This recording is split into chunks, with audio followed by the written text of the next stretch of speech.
It may or may not be that time. I have hit go live though. So Oh, well, okay then. I guess it's that time. I don't know how long it's been that time. Once again, we're very unready. So Unready. That's our Indeed. brand. You should know by now. Exactly. Hey, welcome everybody to the Unready Room. I'm Dan. With me, of course, is Brandi. And we're going to talk about some Strange New Worlds. We have, of course, talked about Strange New Worlds already for one episode, but that was kind of like a half-seas episode with Picard. So this is an all Strange New Worlds episode, and we've got two episodes to talk about. Not Mm-hmm. because two were aired at the same time like last time, but because we're famously unready. So we were completely unready last week. That was me. That was all me. But we're uncharacteristically ready this week to talk about two episodes. So yeah, we're talking Sure. about Children of the Comet and Ghosts of Illyria. So yeah, welcome everybody in the chat who's live. I love that you folks have your chat going on long before we're going live, and I'm loving reading what's going on. um Stefan, I want to just give you congratulations to your sister, and that's very exciting, very awesome. So yeah, congratulations, that's amazing, and great bit of happy news. That's awesome. Yeah, Yeah. so thank you all for joining us, and thanks everybody who's watching later as well. Of course, we appreciate and love you very much as well. Yes. So, Brady, how are you doing this week? You know, it's been a week. It's been a week. I'll drink to that. Yeah, yeah. I wish I had a drink. It's But just water, but yeah, the yeah, thought is there. just it's all good. It's all good. This is my happy place. I was saying that before we even started the show, and I'm just happy that no matter what went on this week, personally or professionally, now is the time to talk about Star Trek, and that Yes. makes it all worth it. Yes, it is. Absolutely. So excited to talk this week about these two episodes. And excuse me. So to start with, we'll have to cast our minds back, a little ways, and to talk about Children of the Comet, which was our second episode of Strange New Worlds. And I I want to be careful how I say things, because people take things a certain way and read into things that I don't want them to read into. Mm. Um, when I'm effusive in my praise of Strange New Worlds and the format and all that sort of stuff, that's not to say that I haven't loved Discovery and Picard and all these other shows. I love them to death, but I am so excited, not even for the episodic nature of the series, but a return to character focus episodes, which I mean, um, shows that focus on one main character. That's awesome. Like, I've been really enjoying Discovery for that. I've been really enjoying Picard for that. But an ensemble cast where each cast member gets a chance to kind of have their episode, I'm really enjoying that. And I love that in episode 2, we get an Uhura focus with the amazing Celia Rose Gooding. And she's blown me away from day one. But what a great vehicle for her portrayal of the Uhura character here. And my hope is gateway to a musical episode of Strange New Worlds, because we know she can sing. We know Rebecca can sing. Mhm. Anson Mount can carry a tune. Ethan Peck can he's obviously got some raw talent there. Just needs Yep. a little guidance. I mean, that's four people right there that could be doing parts in a musical episode. I'm just saying. Absolutely. And I mean, even if we don't get that, I am looking forward to something that I'm absolutely sure will happen at some point, which is Uhura and Spock duet of some kind in the Rec Room. Want it. want it right now. I said that the first time I saw this episode. I'm like, I want this. I want this. I want Spock on his little lute harp thingy, whatever the hell it's called, and I want her singing. And that's what I want. That's what I Yeah, want. I mean, in Charlie X, it's pretty clear that wasn't the first time. Maybe. I don't know. Not I the feel first like it time. wasn't. So, I mean, yeah, we've got to get that going because Yes. there's so much. Like, my favorite bit from Charlie X is Uhura basically teasing Spock while she's singing and Spock's playing. It's so much fun. Uh, Mm-hmm. so to see that with these two actors would be amazing. For It sure. would be, especially since Ethan Peck already plays cello, so he's no stranger to stringed instruments. There you go. Absolutely. Yeah, we can make it work. I want it. Perfect. Absolutely. So yeah, we've got this mission where they're investigating this comet. They discover fairly quickly that it's on a collision course with this planet, and they're gonna save a civilization before breakfast, or however. I can't even remember how he said it, but Yeah. I love this job. So great. So good. I love Pike's command style too, and I know Bruce and I have talked about this on the podcast. I can't remember if we talked about it here, but there's this easygoingness about him that like Kirk and Picard and other captains didn't necessarily have, that just really carries through here. I love him in the captain's chair here. Agree. He is, he's just so natural. It like comes to Mhm. him so easily that you're in good hands. It's like, if he thinks something's a good idea, it's like, this is a good idea. I like this idea. Just Yeah. he's just he's everybody's dad. Let's be honest. He's Daddy Pike. Yeah, I'm seeing David's comment there. He's Space Daddy. Yep. Yes, Yep. well. Absolutely. Yeah. So yeah, we've got this comet. It's going to impact this planet. But they discover the comet may not be all that it seems. They discover a structure on the surface, and they And decide. force fields. And force fields, yes. So first of all, they're going to put engines on it and launch those engines with torpedoes and use them to move the comet. But yeah, we get that force field pop up, and that was a good gasp moment. I like that, and the effect of it, that kind of triangle shield thing, that's kind of cool. It was cool. I honestly, well, with the aliens on the planet, we get another forehead of the week, but I don't Mhm. consider it really a forehead of the week because they had a lot going on. Like this wasn't just a forehead. This was bigger eyes. This was ridges on their heads, on the backs of their heads. I mean, it was really well done. Like the surface of their skin was kind of reptilian because they're in a desert planet, and just I was just very happy with these aliens. You know, I just thought Yeah. this is well done. These aliens look very different from other humanoid aliens we tend to encounter. Yeah, that's true. And you know what really caught my eye with them were the costumes. I really loved the Mhm. costuming, the kind of like ripply. I don't know how to describe that way of I don't know, but they're very eye catching, really cool. Yes. Very cool. Their clothes are kind of billowy because they're living in a desert and it's hot. Yeah, makes sense. Yeah, really um, cool. yeah, so we should probably talk about the dinner in Pike's quarters first, I guess, because we get that before we get the landing party. Um, Bit of hazing by Ortegas to Uhura there, which, that seems traditional. That feels like something we've seen before. Yeah.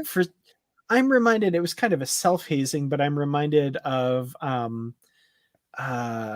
maybe you haven't seen this one yet, but Lindsay Ballard is an ensign on Voyager who died and then came back in a later episode. Well, it was one of those manufactured backstories where, you know, Right. she appears and like, oh my god, you died years ago. It's like, well, we've never seen this character before, but whatever. She shows up to Janeway's quarters for a dinner with the captain, and she's wearing her dress uniform, and Janeway's like, oh, it's just a informal thing. Felt like that. I guess that was a self-hazing though, so not exactly the same. Yeah, well, I don't even like the word hazing, because hazing to me means being cruel, means Right. Yeah. torturing someone, and so I don't like that particular word. It was a practical joke, Mm-hmm. and my favorite thing about it is Pike's reaction when Yes. she and Ortega show up, and he's like, "Hey, welcome, who are dress uniform, nice." It just it was just so perfect. In fact, there's so much about this entire sequence, because it's a couple of scenes really, that is just, it tells us so much about the characters involved without really, like, giving us a crap load of exposition. So, Mm-hmm. yeah, and this is the first time we really get to see Hammer, which is also fun. Yeah, absolutely.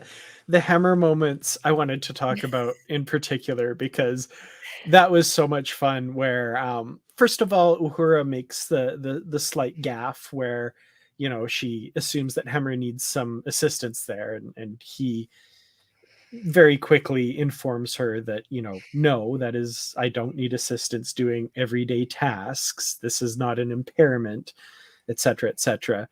And the conversation with Spock gets involved there as well, and showing off his precognition slash sensory acuity, I guess. I love that whole scene. That was terrific. It was, and it was obvious it was obvious to me, because I can tell when Spock's teasing someone. So it was obvious to me that they were both teasing her and kinda testing her a little bit, and when she told them both off in their native languages, that was the Hmm. best part, and of course, as she walks away and Himmer's like, "I like her," and Spock says, "Indeed." Yes, Just I the enjoyed best. that. Love it. Yeah, that was, we didn't get a ton of Hemmer in this episode, but that was a lovely introduction to him after just basically seeing him in the last episode barely. That was Yep, a really fun way to introduce his character here for sure. That was agree. fun. The nice thing about that first episode is that there was a reason for why they weren't fully staffed. They had to go out quickly. They had to go get Una and deal with the situation, and Pike and Spock actually have this conversation about how some billets are gonna have to wait to be assigned until they get back from this mission. Hmm. So, we don't have to go, "Well, why wasn't Hammer there?" Well, now we know. Not everybody was there yet because they were not expecting to come back that early, so Yeah. And Mossy, how long before they say it's Hammer time? you know what? They already did that on the Paramount Plus, Star Trek on Paramount Plus Twitter account Yep, moons ago, like weeks ago. yep, that's true. I want it in canon though. I want Yes. we'll I see. don't know if we're gonna get that or not. I don't know, No, but it would be hilarious if we that would be do. terrific. Yeah, okay. So other things from this dinner, we get the kind of a bit of exposition about Uhura's past and what led her to Starfleet and how she's maybe not completely committed to that life. You know, there might be another role for her in the universe at this point. She's not sure if that's where she wants to stay, which I found that an interesting take on the character. It's something we've seen before, um, but with a twist. It's different than what we've seen before.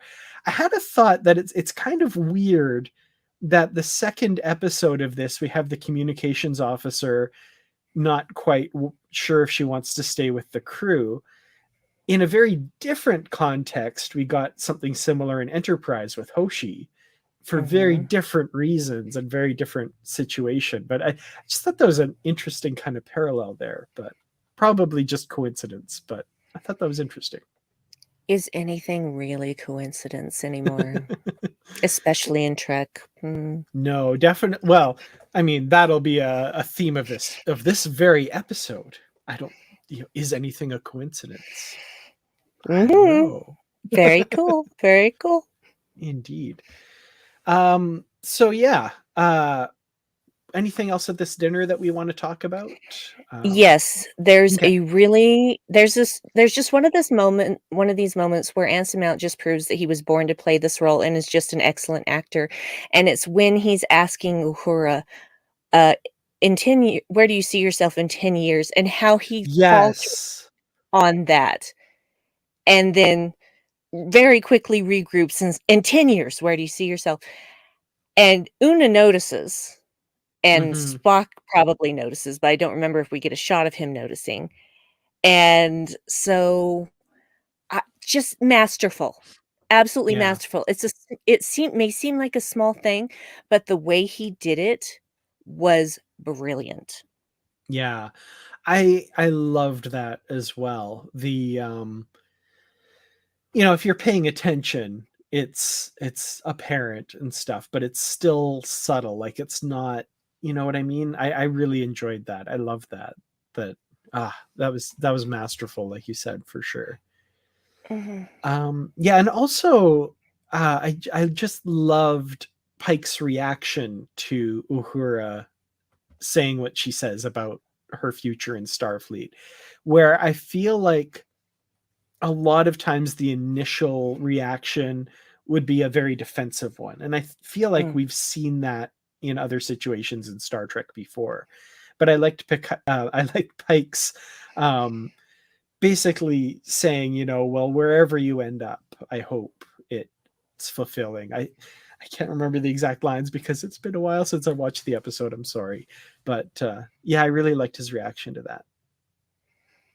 Yeah, me too. And also the little walk and talk we had with Spock and Uhura afterwards. Mm-hmm. And he basically tells her, if you find that this is not your path, perhaps you should make way for someone who wants to be here. This has been a lifelong dream for many, including me. And I totally understand her reaction, because if I was like the noob Mm-hmm. and I wasn't sure where or if I was going to fit, and to have a senior officer say that to me, I'm like, I'm sunk. I'm finished. I shouldn't be here. That would be the first thought distortion that comes into my head. Luckily, Mm-hmm. she doesn't fall completely prey to that at the time, but she's gonna have some struggles later on Yeah, in this episode, all of absolutely. which I completely understand. Yeah, definitely.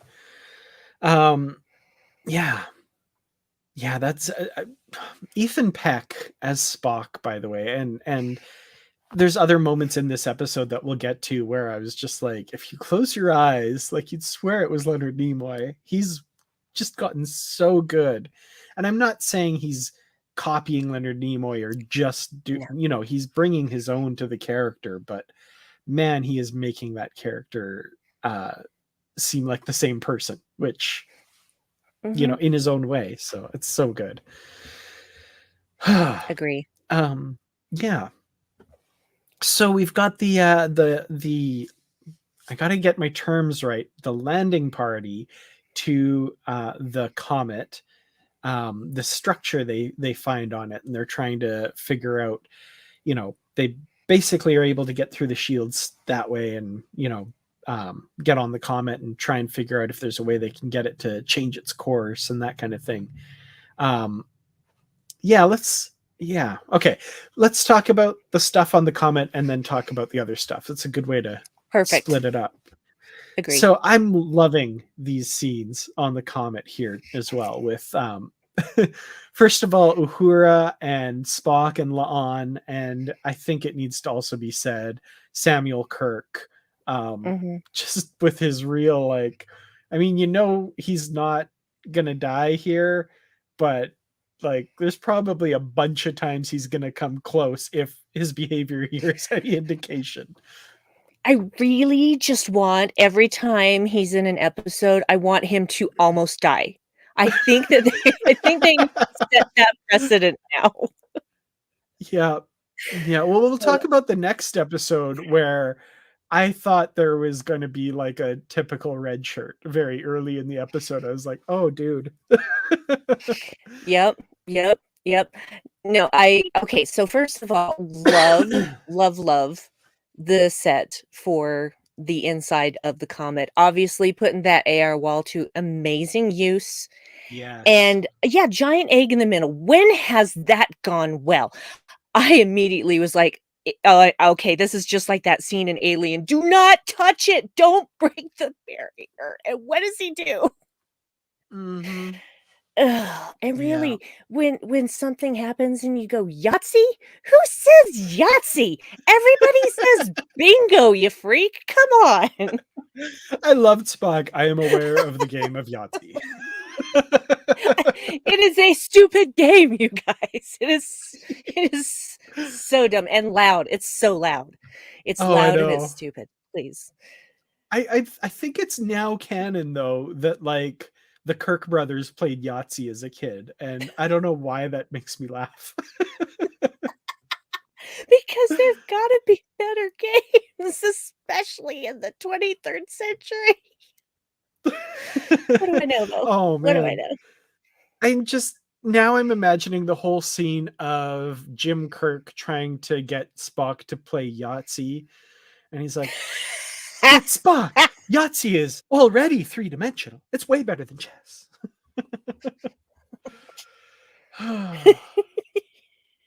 Bad, so Oh bad. my goodness. But now I want to see that scene. That needs to Yes, be a whole short treks I know episode. s yes, I think so. I think so.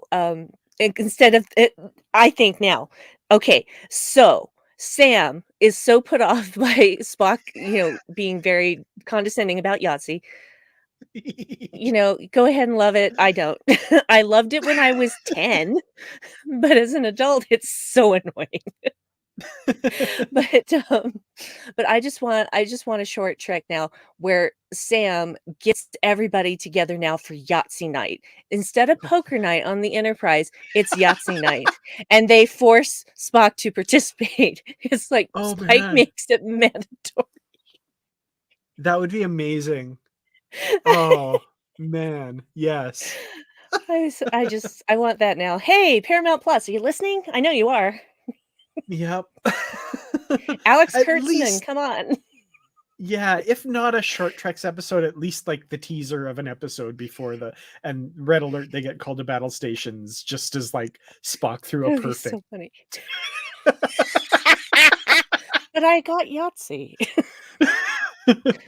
And nobody sees it. He's just like, Yep. ah, that'd be great. So yeah, back to this comet. I love the, first of all, the interactions of all the characters here, Mm. where um like La'an, Nooney, and Singh, you think at first, and it feels like a very typical, like kind of mean-spirited um aspect to her, but like as we learned in the previous episode, she's new to working in groups. She's not really good at Mhm. that. Um and it's motivating in her own way. It's what she thinks of as motivation, I think, is, it's like, well, are you gonna get us all killed, or are we gonna see the super genius here? And then when Uhura does, make the breakthrough, it's like, oh, I'm super genius, I guess. So she's got this hard edge to her, but I don't think it's mean spirited. I think she's just socially awkward and a little Yes. stunted in those abilities. The social Stunted is niceties. yes, stunted is a great word for it. She's been through some stuff, y'all. Hmm. And it's stuff that she, by the odds shouldn't have survived. And she is dealing with that stuff the best way that she knows how. But when it comes to, doing her job, she is all business. She is all business. Nobody is friends when she is doing her job. Yes. She is the security chief, and that is it. Because she hasn't figured out that balance yet. And I sincerely believe that she will. I may have said this in the first episode, I can't remember, but I had trouble connecting with La'an at first. I didn't quite get her. And by the time we got to episode 4, I was finally starting to see the light. And by episode 5, I was like, aha, light bulb. So I finally made that connection. And now being able to rewatch these episodes as they're being released to everyone, and having the subtitles so I can understand certain things that people are saying, I'm just really appreciating her so much more than I did the first time through. So, oh, that's cool. I'm excited to get there because I think I'm still in your early stages of just not really getting her really at this you point. will. I'm I think you excited will. for that. Yeah. That's cool. So speaking of motivation, and people have already brought this up, Spock's pep talks, where his initial one doesn't go so well. But his second attempt is a little better, as Uhura says. And I gotta say, my favorite little bit of subtle acting, like Pike had his subtle moment earlier, Spock gets his here, and I just love his face where Uhura says, like, oh, that one was better.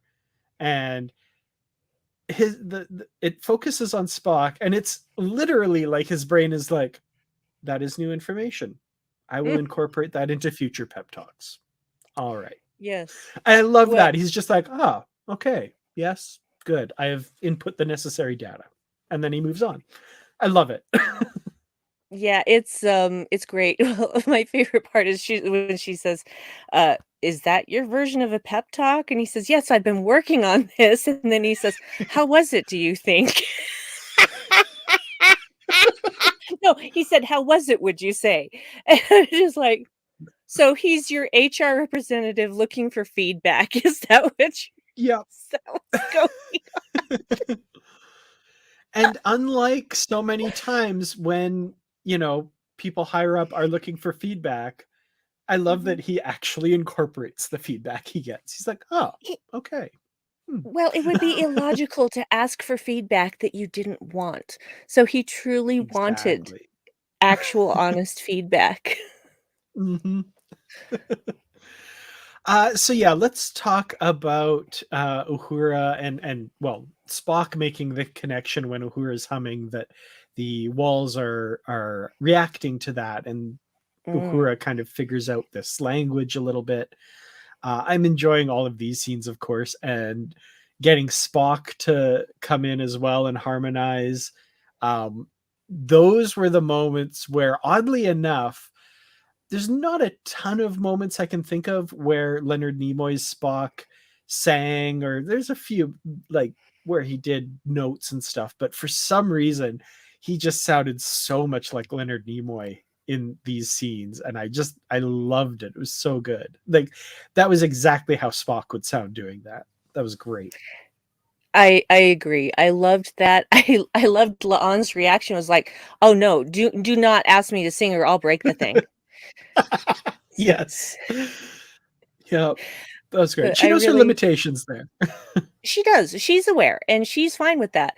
And I have to wonder what Ethan was thinking when he got that script and he's like, "I have to what now?" Okay. There we go. Yep. Yes. That's what it made me think of. I forgot about that. Yep. Moving on. Yes. Oh, we I could do stay on enjoy Spock all day, you know. If it okay, that's not what I meant. You know what I meant, I know. but I know. I'm just like, you know how I love my Spock, okay? And Yes. I love talking about Ethan Peck's version of Spock because I was one of those people that was like, I'm not sure I want this when it was announced that he was going to be in season 2 of Discovery. And then the first time I heard his voice, I'm like, oh, Okay, I think Mhm. this is gonna be okay. And the result is the room that you see behind you. Yes. I have a thing. Everybody's got their thing. This is mine. So Understandable. Totally understandable. I'm loving the comments on your phrasing there. Oh, excellent, excellent. yeah, I'm gonna just leave it to your imagination, folks. So while we have the landing party on the Comet, we get a ship appears near the Enterprise, piloted by the Shepherds. And these guys, well, the one we see, I guess, really cool. And I've since Mhm. learned, I misspoke. I didn't watch the Ready Room. I wasn't aware of how they did the makeup and all that stuff. I wrongly said like, oh, they incorporated CGI, but it looks really good. Nope, that was all practical on set. Amazing. I Crazy, loved right? it. So It good. was fabulous. Oh my Hmm. god, I could not believe because it was just so well done that I thought, oh, well, I mean, it's obvious that there is a person there, but it's just so well done. It doesn't seem like prosthetics, and it obviously was because basically everything from the nose up was, controlled by puppeteers. It was just when I saw that video of how they did that, it blew my freaking mind. Just Yeah, absolutely crazy. it's wild. I still haven't seen that video. I've just been told about it. I haven't Oh, you watched that, gotta watch but it. It's not very long. It's not very long at all. Just go uh, watch it. You can find it on the Paramount Plus, Star Trek on Paramount Plus thread. It's on YouTube. You can find it. It's not hard. It's just really wow. sorry, I'm just reading the comments of David doing the play-by-play of Oh, I was never going to say a swear word. Get your mind out of the gutter, Dave. I mean, I know you know how I talk, but come on. I love it. um, so yeah, we they okay. So their belief is that the comet is Mahanit, I believe is what it's called, Mahanit, and yes. that it has its preordained course and it's not up to them to alter it in any way. It brings life or whatever it chooses. Like that's we're hands off. It's kind of like their version of the prime directive kind of thing. Very interesting. And Pike kind of dismisses them as zealots after speaking with the guy and saying like, okay, we got Mhm. to save this planet and we got to get around these guys to do it.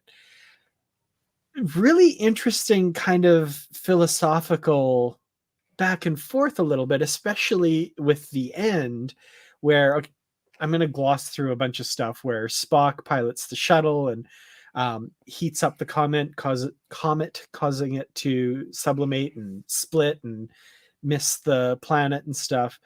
And they become aware, they realize that the comet always knew that it was going to have that happen to it because of the information in its database and stuff. Really fascinating. And some people I've seen online start to couch this in like divine terms, which is certainly what the shepherds would believe if they were presented with that information. It's like, yeah, okay, I guess you were part of what was supposed to happen, but it was still divine will, yada yada. It really put me in the mind of how time is, how we perceive time is just a construct. Like, and Yes. also the fact that like we move through time 1 second per second, like that's just how we perceive things. But like something like the prophets of Bajor, for example, they see all of time as one thing. And like this comet or whoever created it or whatever perceives time in that way possibly as well. And I don't know, I was just like, this is really cool. And I love that it's not completely answered. It's just, huh, that's weird. I love it. No, I do love that. I just it was it was at that point where the shepherd said, "Are you a reasonable man, Captain?" And Pike says, "Well, I'd like to think so." And then, of course, Pike gives the argument of this comet is going to destroy this planet. We need to do something about it. And the shepherd says, "I thought you said you were a reasonable man." He's like, "How do you know?" And that is the question, isn't it? How do you know that this is what is going to happen? That Hmm. whatever happens is Mahanit's will. Because Mahanit isn't a being like we understand life. Like, we have no idea what Mahanit is. Still, we do not know. Hmm. I mean, there's that egg thing, but is like that entire structure, is that Mahanit? What is Mahanit? We don't know. We may never know, and I'm okay with that. And I can't remember who said it, how many more. I think maybe it was Pike was wondering how many more were in the galaxy. Well, not many, because the shepherd says one of the few left. Yeah. So I don't find it that difficult of a jump to believe that this being knew what needed to be done and created the circumstances to get that done, because Hmm. he couldn't do it himself due to whatever his physical form may be or lack thereof. So that's fascinating. What an interesting way to tell that story.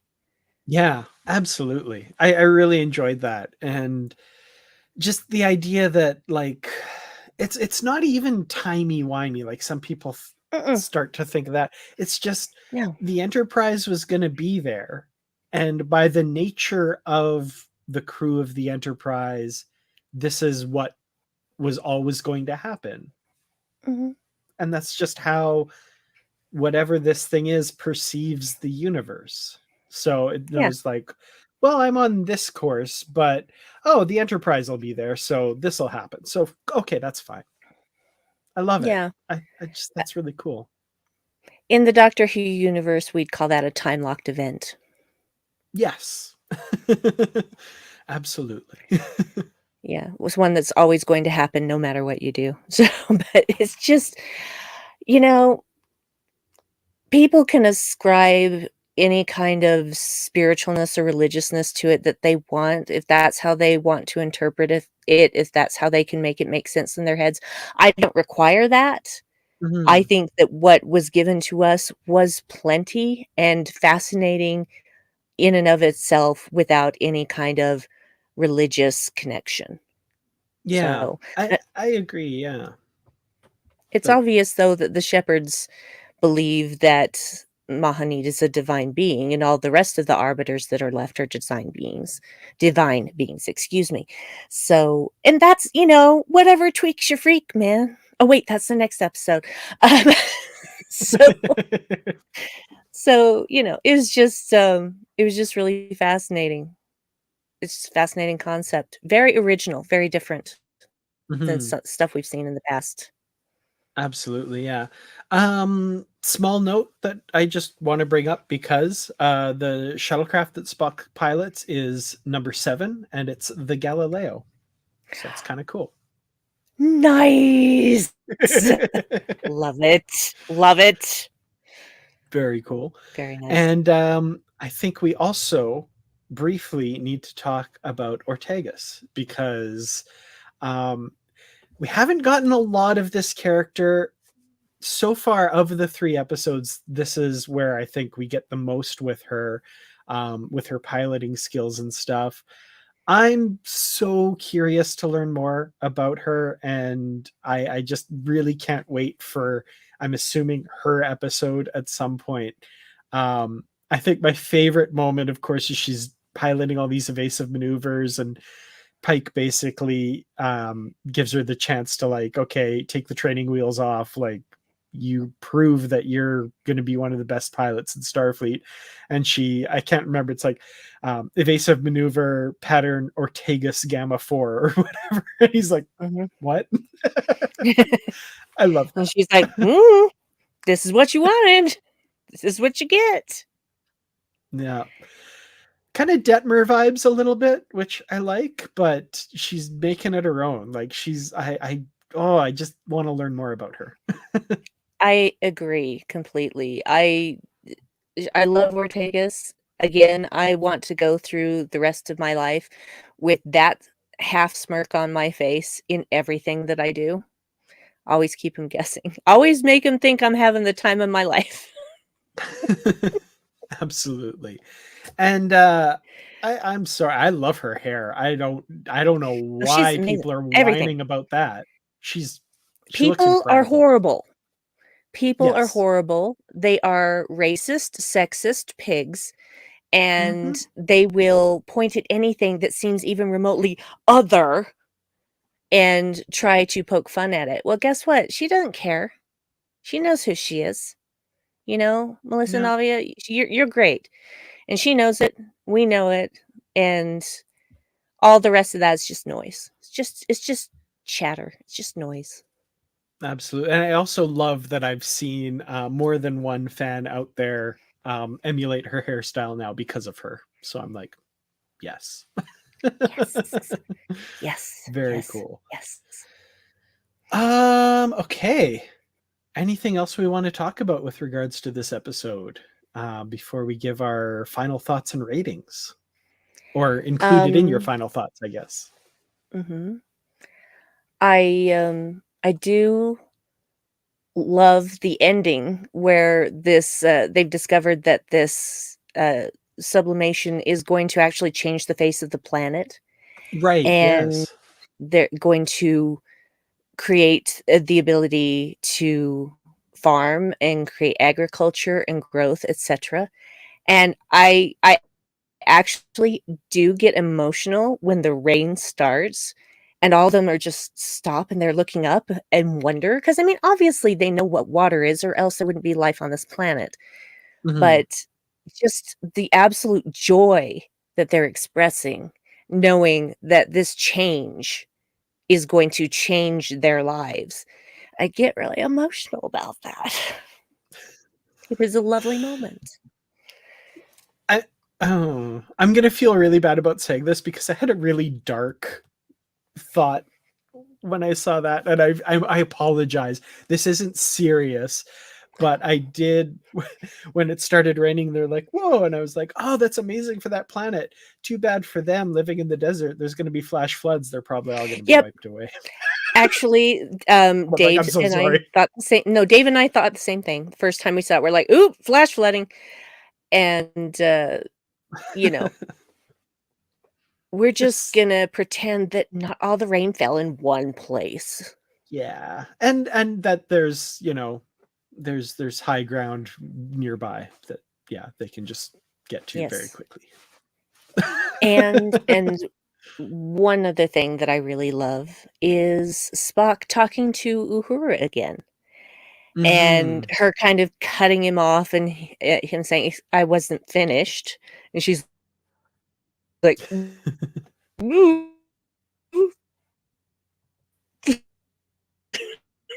"Oops." And, he says to her, "I'm not going to but he says to her, "If anyone, uh, if you have you," is basically what he says. Hmm. So, Absolutely. I'm not sure if I'm slightly delayed or if you're slightly delayed. There's definitely some internet wonkiness happening at some point along the line here, but okay. hopefully everything is okay for the people watching and stuff. So yeah, I'll open it up to you for any other final thoughts and a rating, and then of course ratings for folks in the comments as well. Yeah, I have to say, Patrick Carlin isn't able to be here tonight because he's at a show with his sister. So he did give me his ratings for both episodes in advance. So Oh, for okay. Children of the Comet, it is 5 out of 5 practical jokes played by Ortegas. Ah, that's a good one. It's a good one. Four to Yes, go. I can't and wait to see and the other four. yes, and for me, I love this episode. I thought it was it had a lot of ingenuity, very interesting, got a lot of Spocks, so that's always good for me. And so I give it one giant Spock seeking feedback for his pep talks. Excellent. I love it. Yeah, I really enjoyed this one. I thought the pilot was, or the first episode was really strong out the gate, and this one followed it up beautifully. uh you know Hints of some of the ongoing arcs with Pike, of course, and with Uhura and her place here, as well as some of the philosophical things that I love the most about Star Trek, the things that you talk about for hours afterwards. How did the comet know, all this? I love those discussions and stuff. So yeah, this one was absolutely I'm going to say 5 out of 5 communities on that planet that safely got to high ground with the onset of their new environmental conditions. So, yeah. I'm loving some of these ratings here, by the way. Snarky Enar munching on carrots. Yep. Yep, snarky Enar. Oh, Sam stirring the pot there. You know what? My husband already beat you to it with the 5 6s in Yahtzee. Oh. 9 out of 10 children of the comet, 4 children of the comet. Yeah. Yep. 5 out of 5 giving Uhura her place. I like John's rating here. 1 preordained awesome episode. It was always going to be awesome. It's only how we perceive time that made us have to wait for it. It was just always awesome. So, yeah. Yep. Excellent. All right. Well, I'm keeping an eye for more ratings. Keep in mind there might be a delay. I'm watching this on StreamYard, the comments. So there might be some that show up in YouTube that we haven't seen yet. I'll throw up any more that I see. But in the meantime, we should move on to Ghosts of Illyria. Oh, hang on. I got to change my middle name now. Oh, I didn't think of one. Oh, yeah. Also, sorry, regarding my name for Children of the Comet, that was one of the things that, like, I turned to Nikki while we were watching this when they said to Spock, like, sometimes things are so bad you just have to laugh.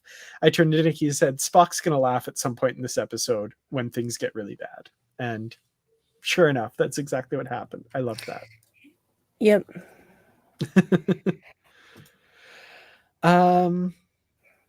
Yeah, I didn't think of a new name.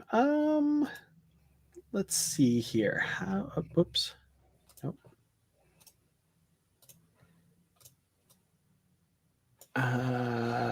Yeah.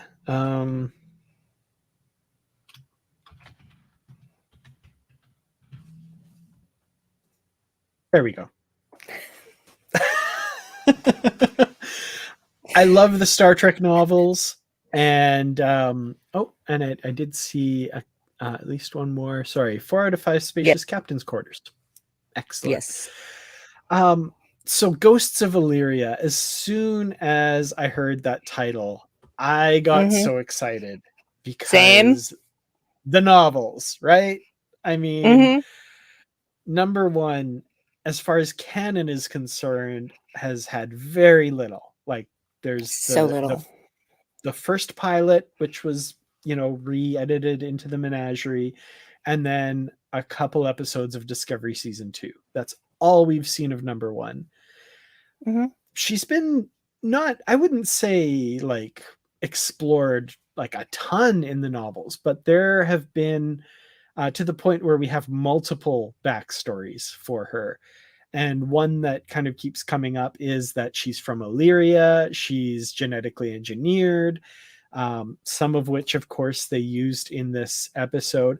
There's other ones that kind of extend that a bit more, saying that her name is actually number one, and in their society, they're ranked by how awesome they are, basically. And she is literally number one, and the only one who's like left to join Starfleet and all this stuff. So using some of the things from the backstory, but not all of them, which I was, that I'm still happy with. Like, that's awesome. That they're Uh, using anything from the novels is fantastic. yes, absolutely. And so that makes me so happy that, you know, she's, and I don't want to, the word just is kind of not what I really mean here, but she's not just another human who, you know what I mean? Like Mhm. they've used some of that interesting backstory for her. So very early on in this episode, first of all, hearing the title, getting really excited about that. And for those not in the know who've not read the novels, they do keep that a secret a little bit at the start, which I thought was a really fascinating choice because of what we know of the Federation's relationship with genetic engineering and stuff. So incorporating that into her story, I thought was really interesting as well, and what they did with it here. So, yeah, Brandi, how about you when you first saw that title, Ghosts of Illyria? What were you Yeah. thinking? I was thinking, "Oh, thank you. You're actually making her an Illyrian. Good job. Good job. Good job." Because this opens up a way to explore how the Federation is not always right. Mm-hmm. And they have a history of very all or nothing thinking. And so they had a bad experience with a genetically engineered human, Khan. And so all genetic engineering is outlawed. All of it, all of it, all of it. Even stuff that could help people. Nope, nope. One bad apple rots the whole barrel, or whatever. There are degrees of Mm-hmm. things. There's not black and white on that spectrum. That's not the only two things you can choose between, which is why I am completely on Una's side in this regard. And we'll talk about that more as we get into it. But the same thing happened with the banning of synthetic life forms in Picard. Mm-hmm. And that led to the death of Troy and Riker's son. Now, Yeah. this was one incident, one big incident that made them decide, oh, well, we have to ban all synths now, when it wasn't even the synths' fault. It wasn't the synths going crazy. It was Romulans freaking hacking them. Spoilers if you haven't seen Picard season 1. So it's again, just this all or nothing. There You can't all or nothing anything in life. That's not how life works. And the Federation really needs to get their heads out of their asses on this one. Mm-hmm. Yeah, and it's definitely a pattern. Like you've brought up, this episode brings up a big one. You've brought up another instance.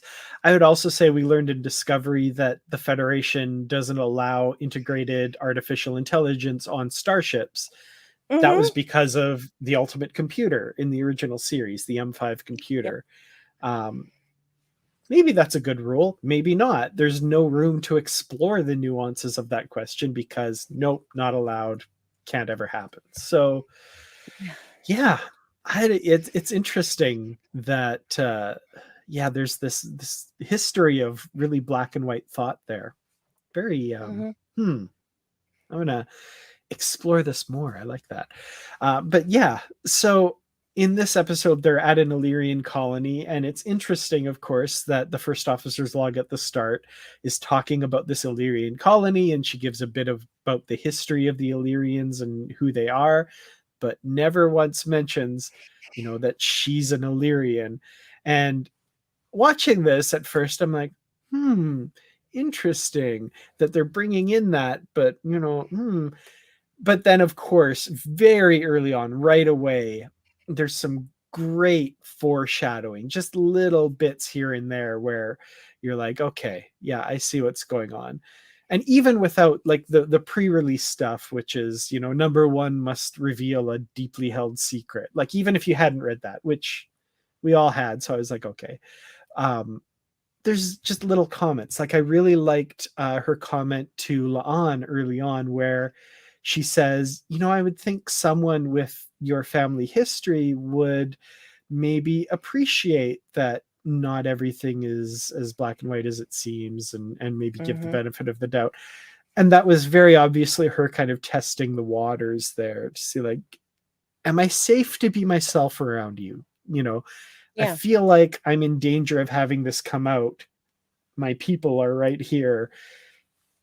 Am I safe? Is this a safe space to discuss this with you? And as she finds out in this episode, not necessarily, at least not at first. So, yeah, Yeah. she's in a really rough position, and I love using her heritage um, from the novels, but using it in a way to explore prejudice and bigotry. I thought that was Mhm. really well done. Really good way to use that here. Yes. I agree, and I found that interesting too, because with the log, it's like, well, yeah, she's talking about Illyrians. I mean, it has to be she has to be an Illyrian at this point, but she's never gonna put that in any of her logs because her logs could become public knowledge at any time. Hmm. Even personal logs could become public knowledge. So, of course, she's never going to actually put that information into a log. Yeah, absolutely. Well, they're at this colony to because there's an ion storm. They're going to rescue the Illyrians, but they're finding it abandoned and all this stuff. Um, we've got the landing party beaming up, and kind of the first, I'd say, professional feature of Hemmer, which Yes. I really enjoyed. I'm really liking this character. Well, I am a genius. Mhm. uh yeah, he's pretty great. I don't know, I want, of course, again, hopefully we're going to get a focus episode on him, but even the bits we've gotten in these last two episodes, I'm really loving this guy. Also, from Calgary, Alberta, the actor Bruce Horak. So Nice, uh, nice. I say my home province, but he's like, a 9-hour drive from me because our provinces are ridiculously huge. That's okay. Our states are ridiculously huge, so Hmm. don't worry about it. Well, it depends on the state. Like California is way bigger than Utah, but you know, it basically it would take me a good while to get from here to the southern border of Utah. You know, Hmm. 6, 7 hours probably. So yeah, it's all good. I did pick up on the Canadian accent on certain words. Yes. Brandi, we I don't know just what said you're talking about. no, no, I can you know what? It's not something that bothers me, but when there are certain words that can trip up certain people from certain regions. Like for the Hmm. British, the word that trips them all up when they're doing an American accent is the word "been." Like, "How have you Hmm. been?" They say "bean." Okay. Always say "bean." It's How like, have you been? I am "Yes, an how have you been?" American. Yeah. "Yes, I am an American. How have you been?" It's like, "No, you are not an American at all." So, but, everybody's has every region has that one word that they just can't reprogram in their brain to make them sound like whatever they're trying to sound like, but it doesn't Mhm. bother me, I don't care. Canadian accent, doesn't matter. I thought it was cute, but it's Himmer is our chief source of snark in a senior Yes. officer. You've gotta have one in every single crew, Mhm. and this crew has Hammer, and I'm very grateful that we do because he's just so I mean, like, he never raises his voice. That's the best part about it. It's like everything's on such an even keel, and he's just talking to you like there's a conversation, and then he just lets you know, "Oh, I am a genius." Mhm. Just I love him. I love him. I wanna know more. Yeah. Oh, he's terrific. So yeah, most of the landing party beams up. Spock and Pike are left behind and are unable to get through the storm, so they kind of have to take shelter. Um, their whole part of the story was interesting, but I wasn't as compelled by that part of the story as I was kind of the shipboard stuff. But there's still some interesting stuff here where they learn about the Illyrians, and it obviously figures into the main theme of the episode quite a bit, where they were trying to basically genetically engineer themselves to make themselves acceptable to the Federation so that they could join, which boy, could we ever unpack all of that and how fraught that is, and what, you know, the lengths they were willing to go to and what it cost them to try and do that. That was, you'd hope that would be a slap to the upside the head of the Federation, but I don't know. Well, they did get that final scroll that just popped out all by itself. When that happened, I turned to Dave and I said, "Well, that wasn't creepy at all." Yeah, right. They're just walking, it's like, okay. Yeah, my But brain yeah, went somewhere else. Like I thought like there was still an invisible one of those creatures in there. Creatures, one of it's them possible. in there, you Yeah, know, could but have been. could have been, Yeah, but I well, think it was like programmed to or something. But yeah. okay, so who among us, besides me, thought that the ghosties were the colonists from the start? Because I certainly Oh did. yeah. Yeah.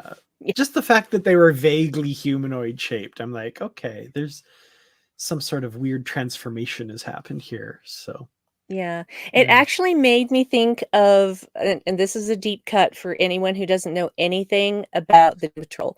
It made me think of the negative spirit that is in one of the characters. That um, it's a long story, but it came from space. The guy was an astronaut, and he also had a terrible dose of radiation. And this thing lives inside him and keeps him alive and protects him, and also gives him some superpowers.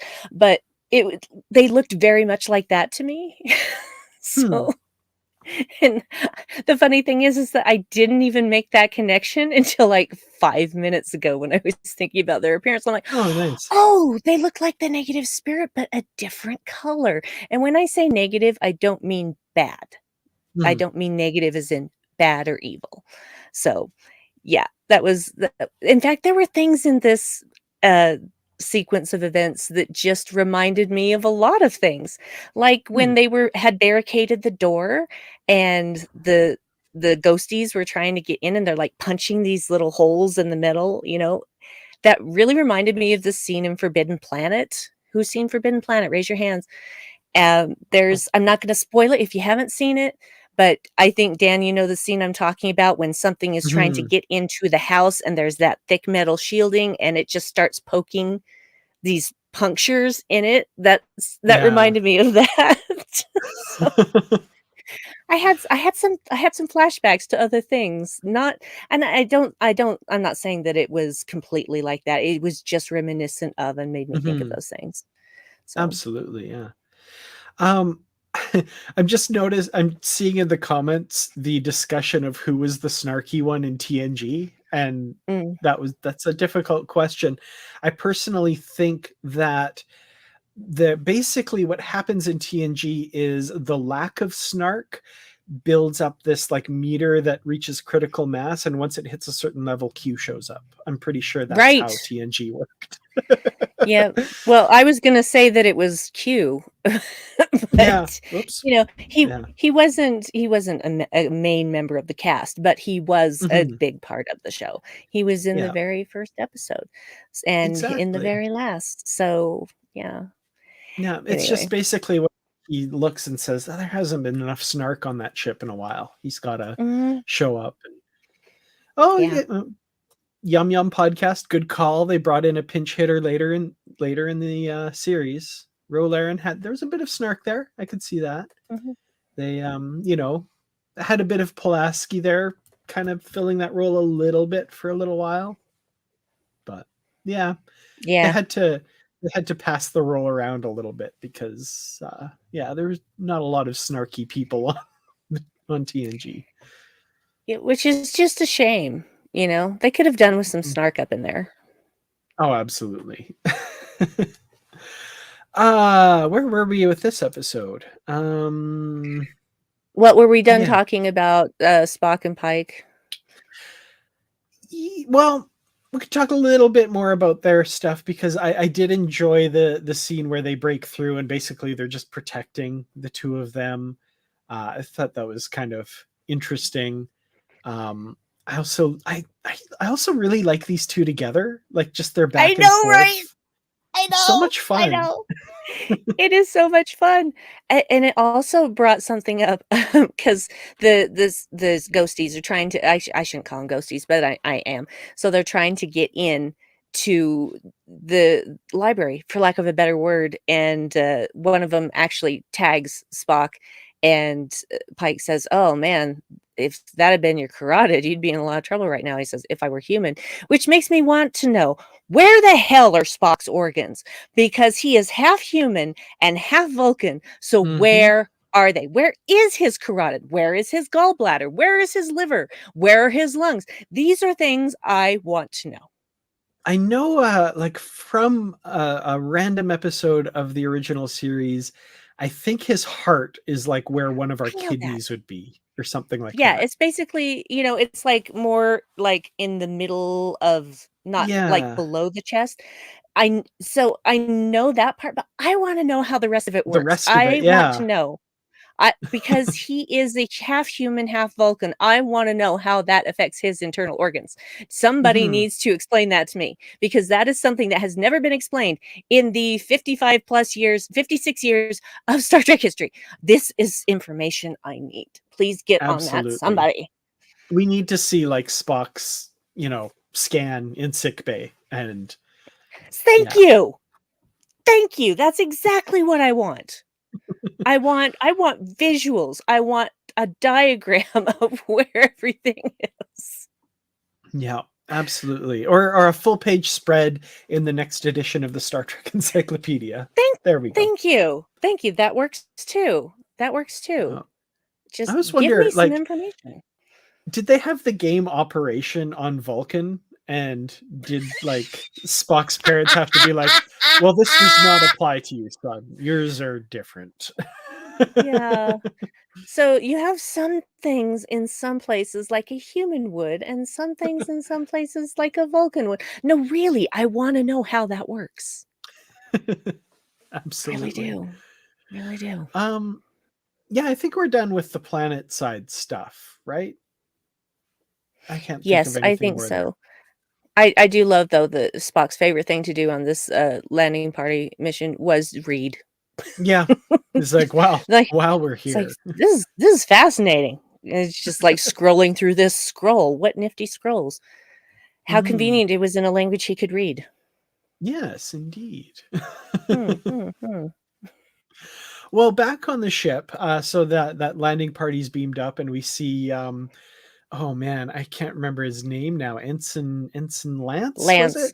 Yeah. It's Timothy Chalamet. It's not Timothy Chalamet. I know it's not Timothy Chalamet, but look at him and then look at a picture of Timothy Chalamet. They are uncannily similar. Interesting. Yeah. Uncannily. I can see it. I can see it. Really Yeah. uncanny. I mean, the hair even. Crazy. It freaked me Ensign out for about haircut. half a second. Instant haircut, yeah. Like, the first time we see him, I'm like, Timothy Chalamet's in Star Trek. No, he's not that's not Timothy Chalamet.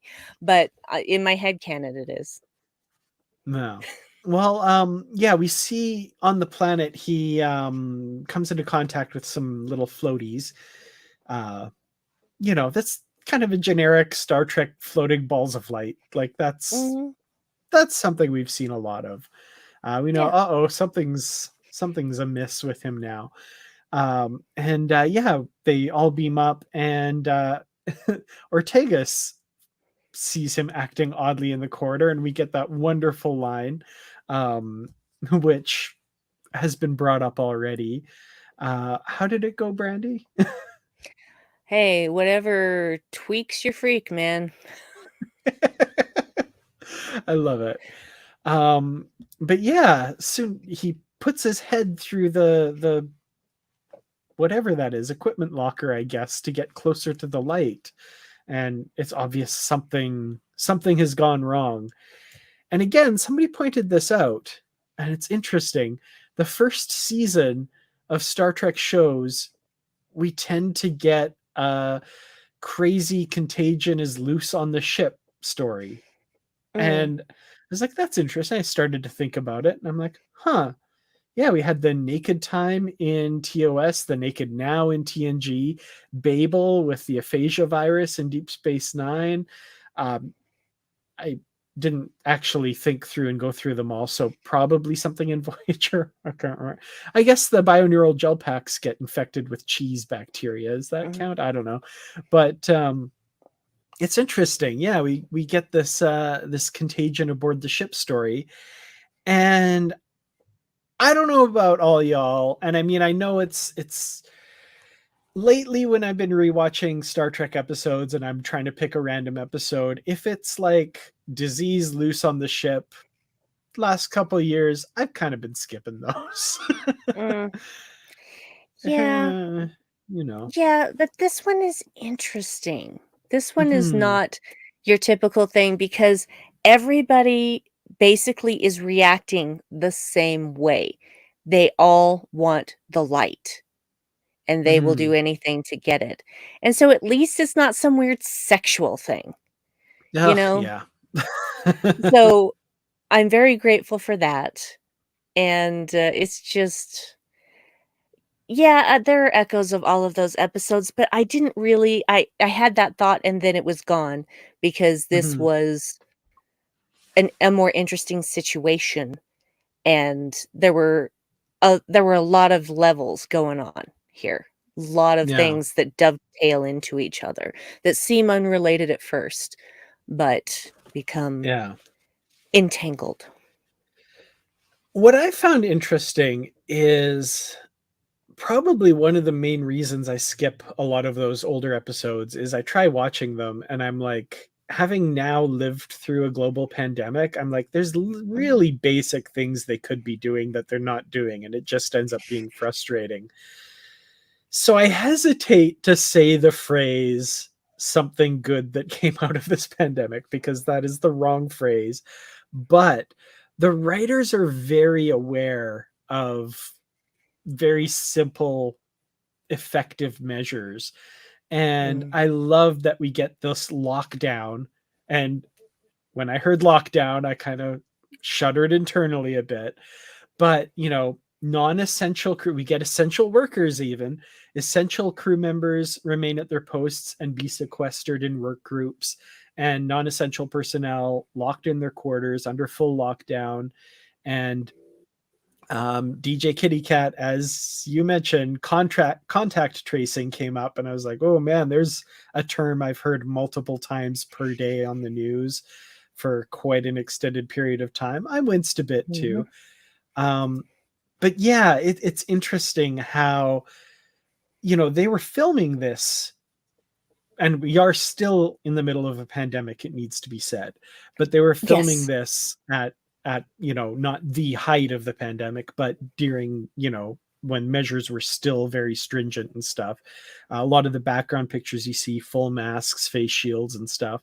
So mhm, it's interesting that they're doing this story in a fictional environment at the same time that this is going on. Like how weird and not weird at the same time that must have been, if that makes sense. I don't know. That was yeah. it was, yeah, it was making me wince. Maybe not literally, but I get your meaning. Me too, if that, yeah, I Yeah. don't know. Yeah, no, I get that. It didn't affect me in the same way because honestly, lockdown was a dream for me.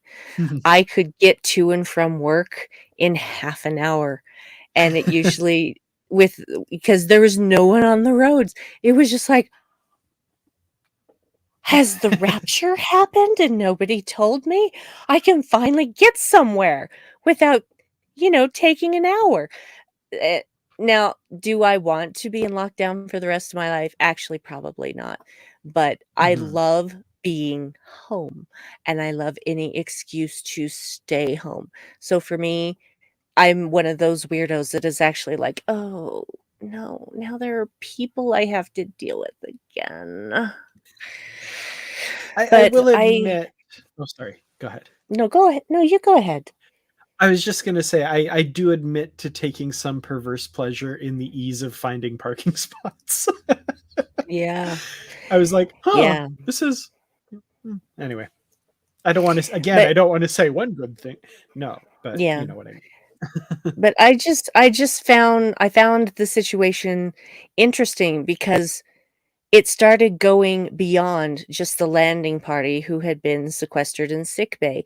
And so it was just, wow, how do you figure this out? Why is this happening? Obviously connected to something on the planet, but in what way?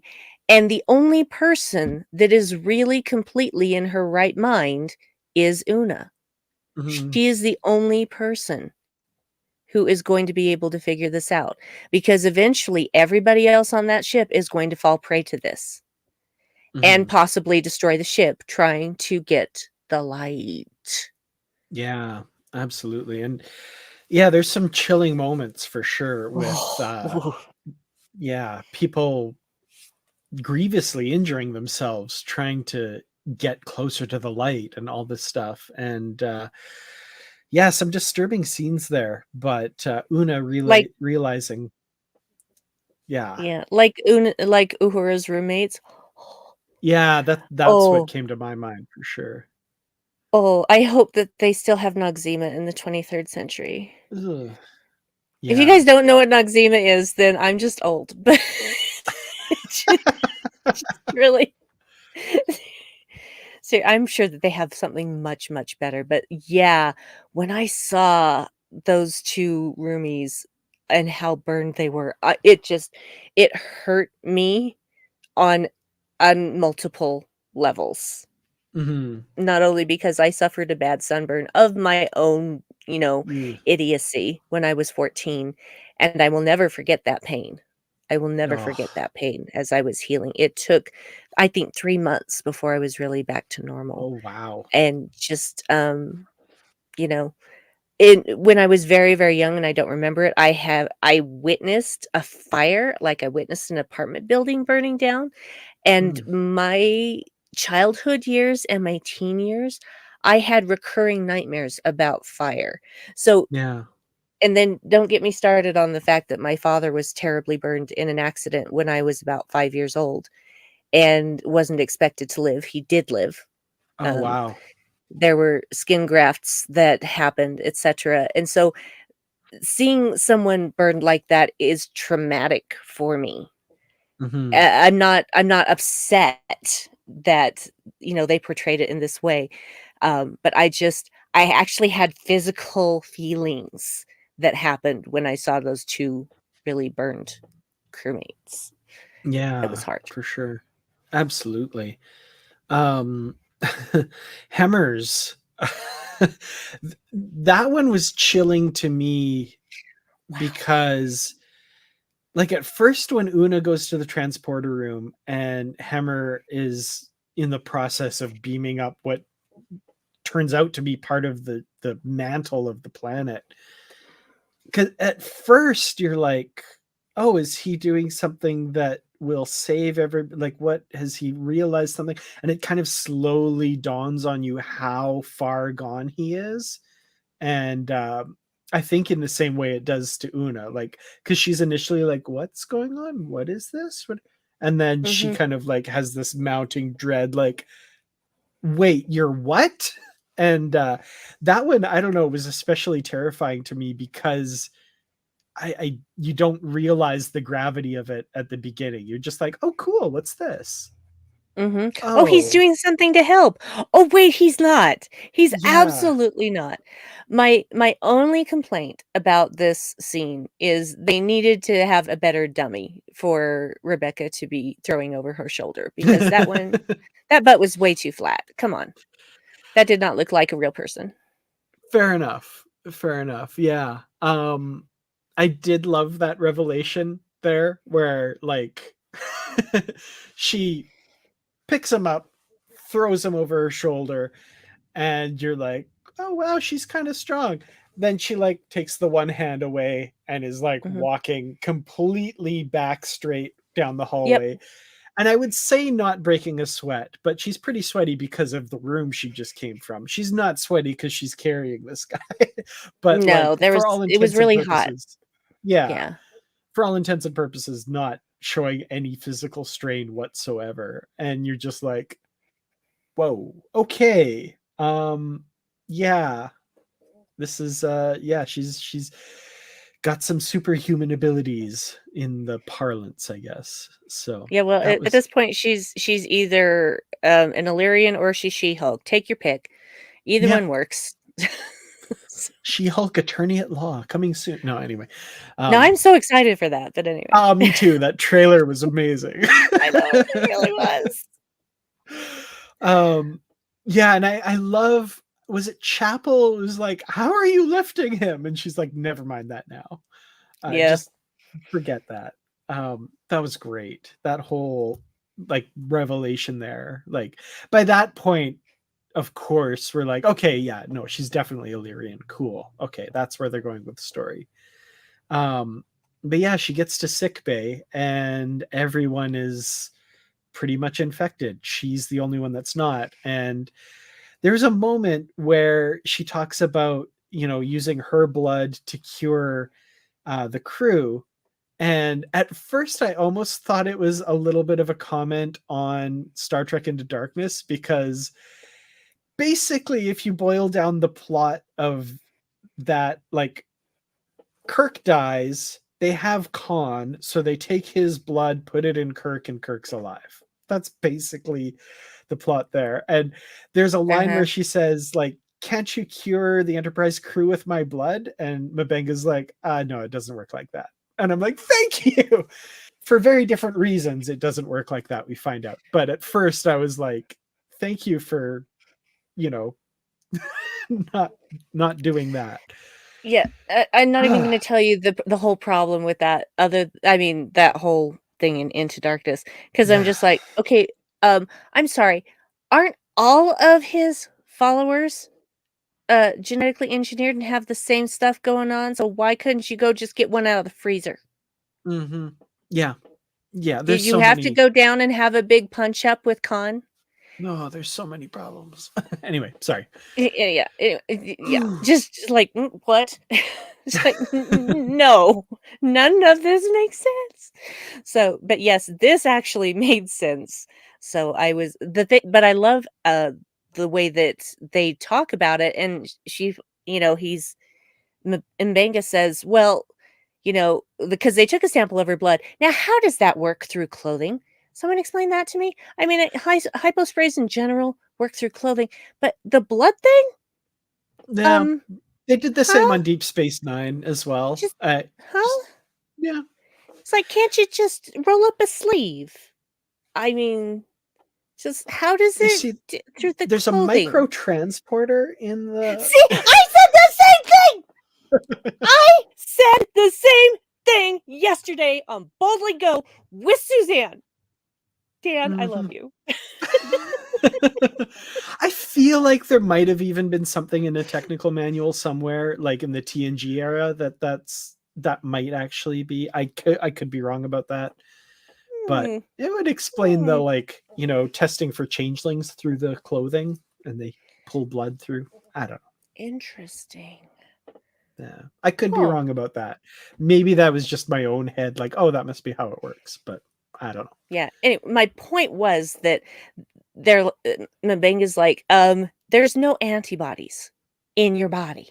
Mm-hmm. That's what we need in order to synthesize a cure for everyone else. Your body made what it needed and flushed everything out. There's nothing left. There's nothing for us to pull from. Yeah. And I appreciate that both he and Chapel were like, yeah, we don't care that you're an Illyrian, okay? If you could help, if there was any way that you could help, that is what we would have you do. We don't care about regulations at this point. We're past that. And I appreciated that, because you do have to know when it is appropriate to break the rules. Yeah, absolutely. Yeah, basically because they weren't there at the moment it happened, right? They can't do that. But like you said, rules be damned. They have no compunction about, breaking that, which that was good. I like that. Um, let's jump to La'an and her attempt to get to the light by overloading the warp core and causing a warp core breach. And I'm not talking about the lovely drink that they served at Star Trek The Experience back in the day. No, this is the more serious warp core breach, the We All Die warp core breach. Mm-hmm. And we get this fight between La'an and Number One in engineering. And there's some interesting moments here where La'an yells at Number One and basically calls her a freak and all these names that she was called as a kid because of her lineage, right? She's descended Mm-hmm. from Khan Noonien Singh, so she's been called an augment all her life, and all of this, and she's now found out that Number One really is, at least in a way, an augment of that sort, kind of thing, like not the same, but you know what I mean. Mm-hmm. And so she takes that out on her and is very, yeah, does not react well to that.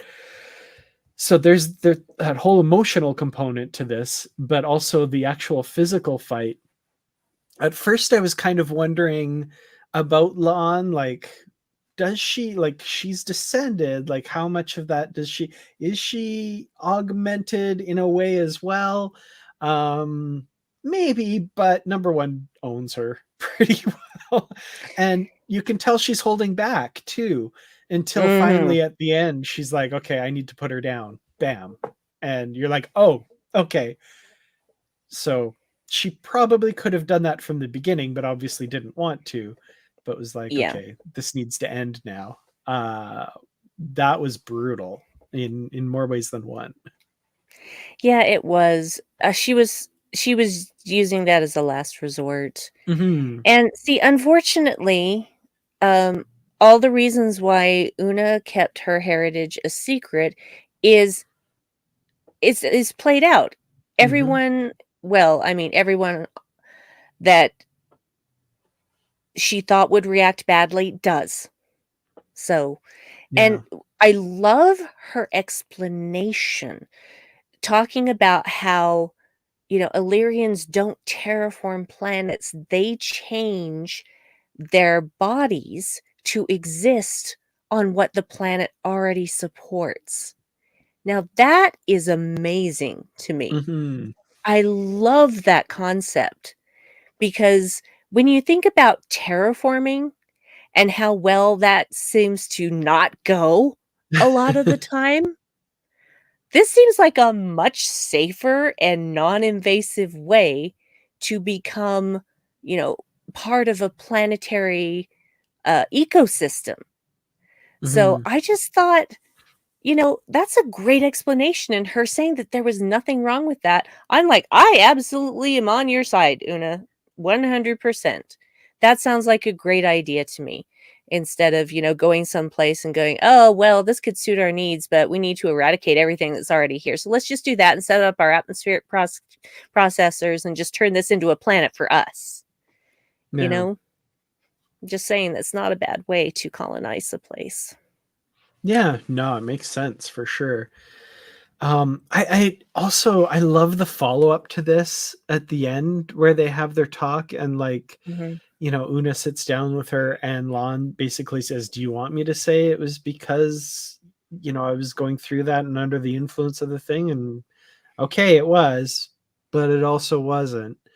I love that there's that real moment where they Mm. talk it out a little bit, and that it's not just hand waved away as like, oh well, I was delirious and blah blah blah. No, there's Yeah. real childhood trauma there that she was visiting upon Una basically, and um, that lack of understanding of what Una is and who she is. Um, just seeing the one thing and all of a Mhm. sudden completely changing how you view this person who was your friend, your mentor, all this stuff. But even that wasn't enough to overcome this one big thing that you've just learned about this person that colors her view of her in that moment. I like that they actually confronted that. I feel like, and again, I don't want to just criticize other Star Trek, but I feel like a lot of times we get that kind of like, oh well, it was in the heat of the moment and I was delirious. I don't actually think that, we're all friends kind of thing. I like that it's confronted here. Here's the thing though, when someone is under pressure or under some kind of outside influence, they often say things that they never would have said before, but those things are almost always true Mm-hmm. to some degree. So, you know, it's basically, in a lot of cases, somehow removing the block, the social contract, and so now those feelings that they never would have vocalized before suddenly come out. So I honestly feel like, yeah, of course it wasn't just what what she was under the influence of, the spores, the globes, the wisps, whatever you want to call them. Um, and the interesting thing is that she still has a hard time processing her trauma. And so that leaked out and she used it to attack Una as well. And that's a very childish reaction. And I'm Mm. not saying that in a negative way. I'm saying that she didn't get to be a child, and you'll find out more about that in later episode. So she doesn't know how to process stuff like this. She is gonna figure it out Mm-hmm. with the help of the people around her who care about her, but she didn't ever learn that because of what happened to her family ship. And they were basically just kidnapped and killed by the Gorn, but it wasn't a quick process. And again, Mm-hmm. there's stuff coming up about that, but it's just I just found it interesting how she reacted. Like she's sitting there like a sullen child eating those strawberries when Una Mm-hmm. comes in. And even with the whole, just pushing, kind of apathetically pushing the bowl of strawberries towards Una, it was all so purposely childish. I found that fascinating that they're giving us these clues about what really makes La'an tick. Yeah. Yeah, absolutely. And I'm eager to find out more for sure. And um can I just, total side tangent here, some comments by Joaquin in the comments here. I love this. Okay, so this show makes Spock talking to Kirk after they find Sam's dead body interesting. I love this. So in the episode, Spock says, Captain, I understand how you must, and he gets cut off. And I love this. This is brilliant. I imagine him saying, I understand how you feel. I lost my sister, and it was an honor to serve with your brother. Wow. I love that Amazing. headcanon. That's wonderful.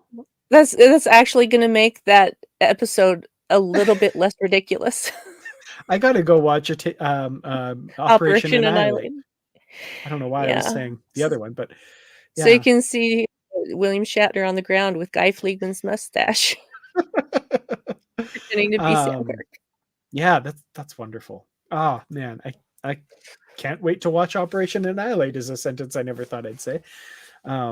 Actually, I don't It's mind one the of the episode. I don't either. It's actually one of those that traumatized me so much as a child Mm, that it was a while before I could appreciate it because yeah, number 1, you've got those the flying vomit that can just those things hide under bridges were and whatever. terrifying to me as a Yeah, kid. And yeah, walking around and like exactly. the people acting violent and stuff, like that was Uh-huh. seriously frightening as a kid. So scary, but then also Spock.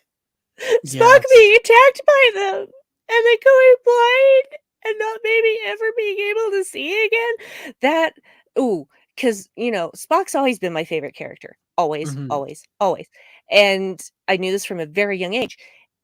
And so having him be in mortal danger was just like, Like, "No, no, no, no, my child brain cannot handle this." 'Cause, I don't know that characters, I don't have full object permanence yet. I don't understand that, "Hey, this is the main cast. None of them are ever gonna die. You're fine." mhm. We find out that's not true. Um, but yeah, yeah. Mm. That I that just episode was really hard when I was a kid. that was what my laugh was about. Just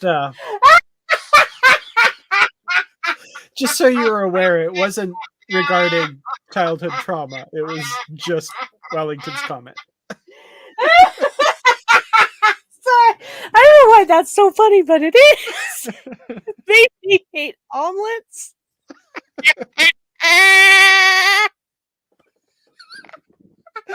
Oh, I love the like we broke Brandi laugh moments. That's wonderful.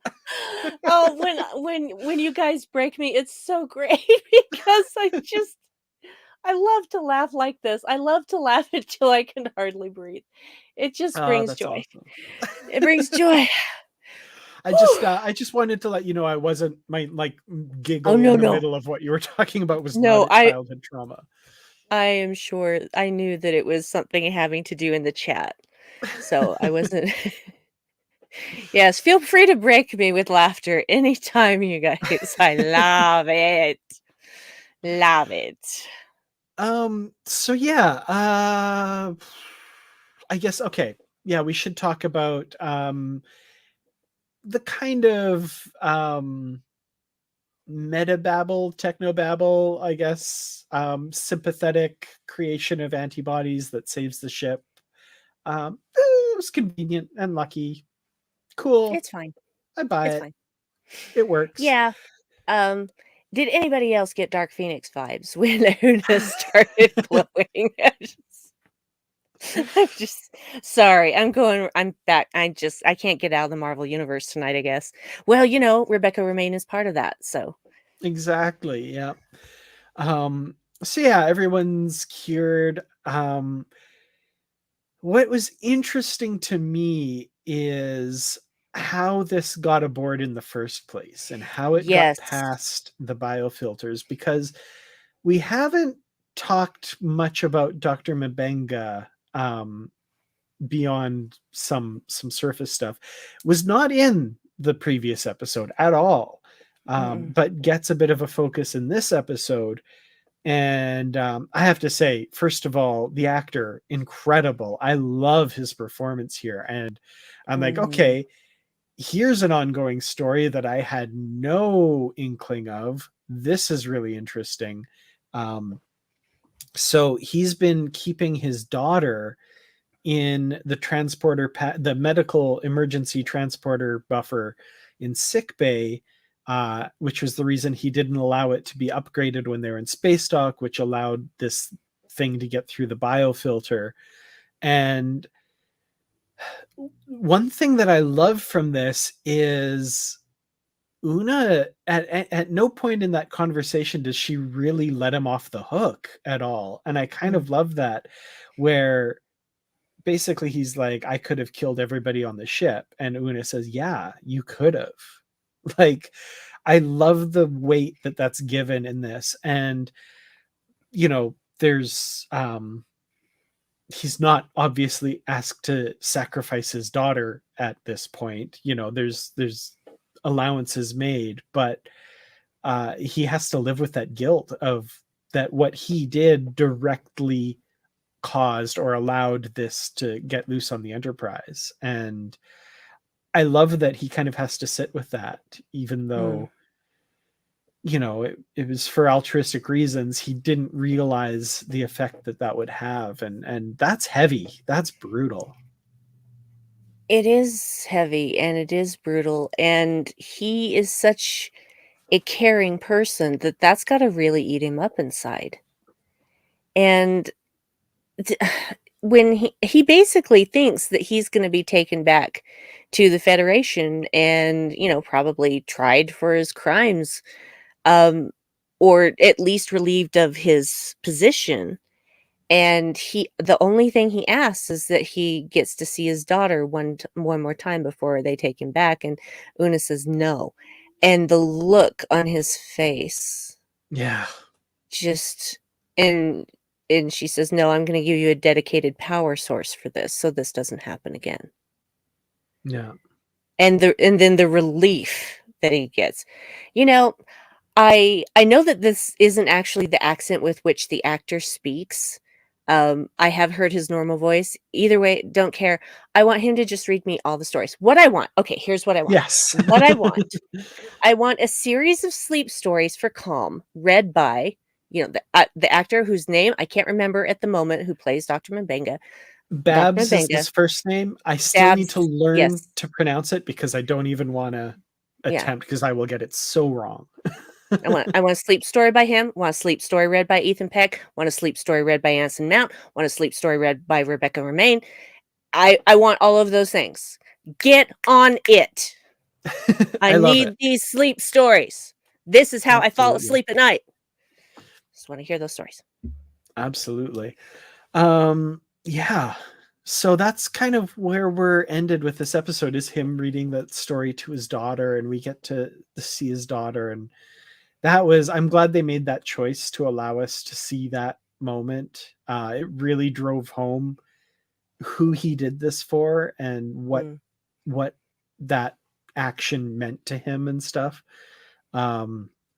Definitely, I mean, an ongoing story. He's basically on the ship to find a cure on one of these strange new worlds they explore. So more to come on this, I'm sure. But what an incredible actor. I really, really appreciated his part in this episode as well. So yeah. Yeah, that part made me cry too. Mm-hmm. So yeah. But we didn't even talk about Pike's reaction to Una's confession of being an Illyrian. Yes, thank you. I knew there was one other thing, and I was thought there was two things, and I was like, okay, I'll go with Dr. Mbenga and come back to that, and I totally forgot about that. So thank you. Yeah, Pike and Una. There's two sides to this. There's kind of, and it was one thing that I sadly didn't think of in that original scene, and then Una underscores the point later, and I go, wow, I never thought of that, which is Pike is going to go to bat for her because, as he says, you're the best first officer in the fleet, and you know, I don't care about this. I think Starfleet and the Federation is wrong, and you let me worry about them when they find this out, yada yada yada. And I'm like, yay, that's awesome, way to go. Great scene, and I love that Una is so like surprised by this, and wow, he's gonna fight for me. That's amazing. And then the log entry in her quarters where she's talking and she says, you know, okay, yay, I'm one of the good ones, I guess. I'm worth fighting for, but when is it enough to just be Illyrian? Why do I have to be the best first officer in the fleet? What if I hadn't saved everybody? Would I be worth fighting for then? And obviously that's not Pike's intention when he says that and goes to bat for her, but that's a great point, and one that I'm sure I don't consider enough when I think about things like that. That like, you know, oh, look at all these amazing people and what they've done, you know, blah blah blah. Yeah, but also they're just people. Like, why can't you just treat them with respect and not with prejudice? Why do they have to be the good ones or whatever, right? And that's such a good point. I love that. I agree. Pike does say, if there's one thing I've learned from this experience, is that your people are grossly misunderstood. Mm-hmm. He does say that. He does recognize that. Yes. So, and we kind of all forget that he said that, because I don't think I don't think we even brought that up on Boldly Go, is that he did admit, you know, we have learned that your people aren't what the Federation claims they are. Mhm. Which is, again, all or nothing thinking. Federation, get your heads out of your butts, please.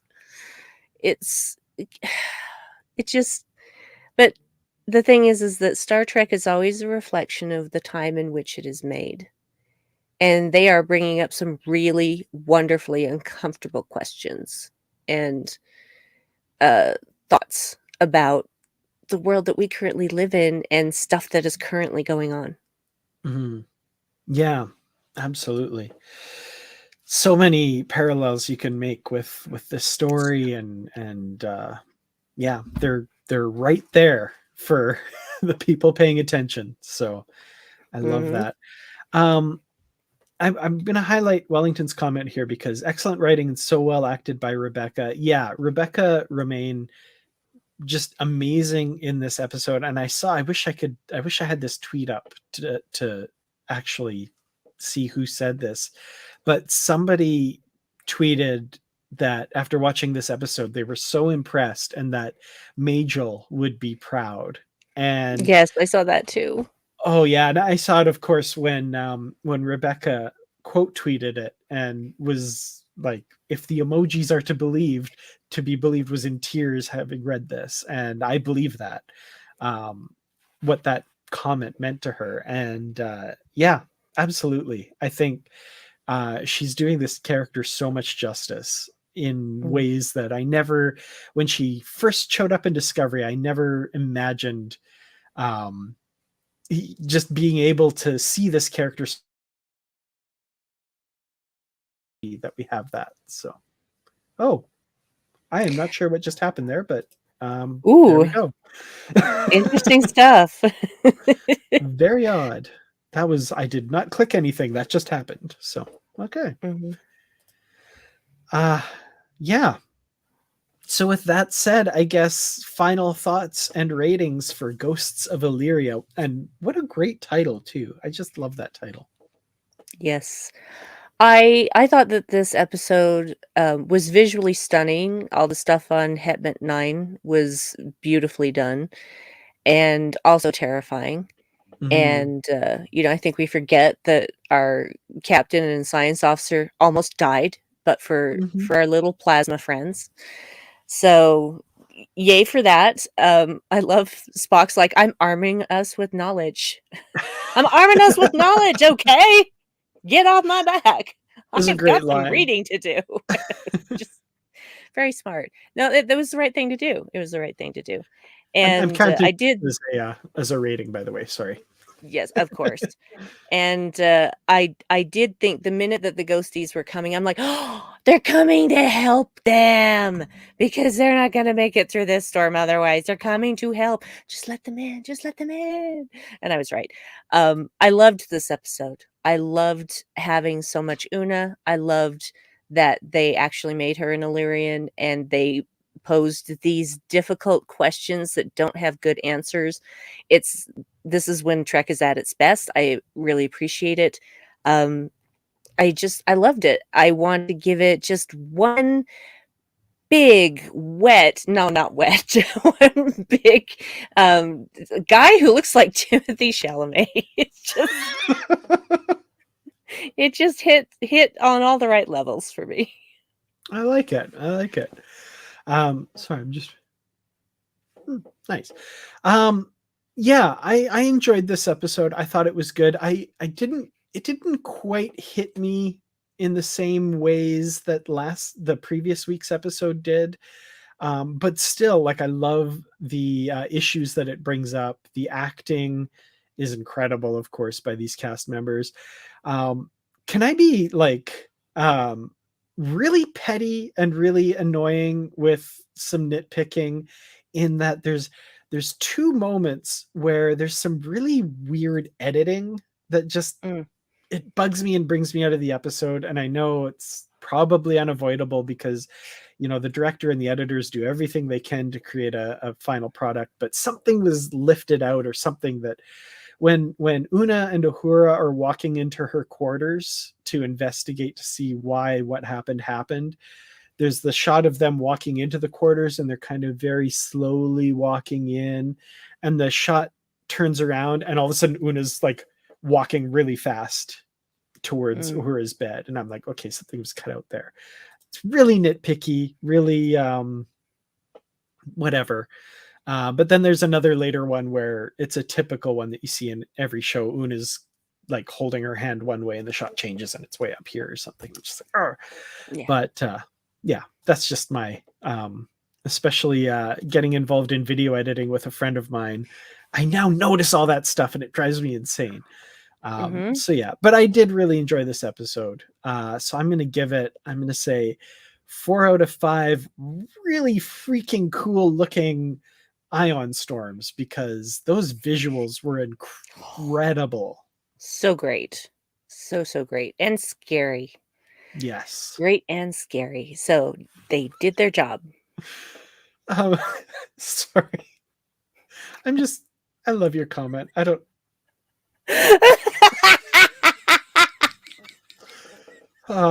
Anyway. Not in this economy.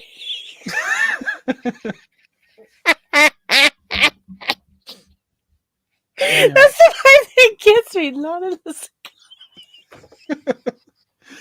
So great.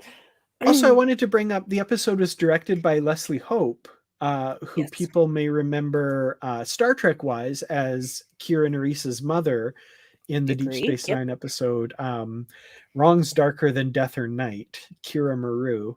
And also other people might know her as Terry Bauer from the TV series 24, Jack Bauer's wife in season 1 of that show. So never watched it. I don't know how well it ages, but season 1 was just one of the best seasons of television ever. And then it just gets progressively not good after that. Yeah, except it wasn't just my opinion. I mean, they bill it this thing as happening in real time, but it's not. It's not happening in real time. Season 1 did the best job of adhering to that. Every season afterwards, it just gets worse and worse. But yeah. Anyway, with that said, where can people find you, follow you, and check out all the cool things you're doing these days? Oh, come on. Just follow me on Twitter, Brandi12. I'm gonna just do this like I'm apathetic and twirling my hair. So I forgot we used to do the voices. Yeah. Oh, I'm so glad we stopped doing that because I would have run out of them by now. But no, on Brandi112 at Twitter, that's where I will post the new episodes of stuff I'm doing. And I am doing the aforementioned Boldly Go, which is about Strange New Worlds with my good friend Suzanne Williamson. We have a great time. And there is going to be an episode coming out tomorrow about, obviously, the one that we just had. So keep an eye out for that. And you know how you're going to know about it? By following me at Brandi112. How about you, Dan? You can follow me on Twitter at Kertrats, Kertrats. It's written down there somewhere anyway. And our podcast that Bruce Gibson and I do, Positively Trek, go check that out. New episode coming on Tuesday, provided I get a couple hours to edit in the next couple days, which I will. Don't worry, it'll come out Tuesday. You're fine. That's the main things going on right now. So go check those out and go join the Positively Trek discussion group on Facebook if you haven't done that already. So thank you all so much. If you liked this video, give it a like. I never say that, but I've been watching YouTube long enough to know that I should tell you to subscribe and smash that bell, I guess. I don't know. Like and subscribe.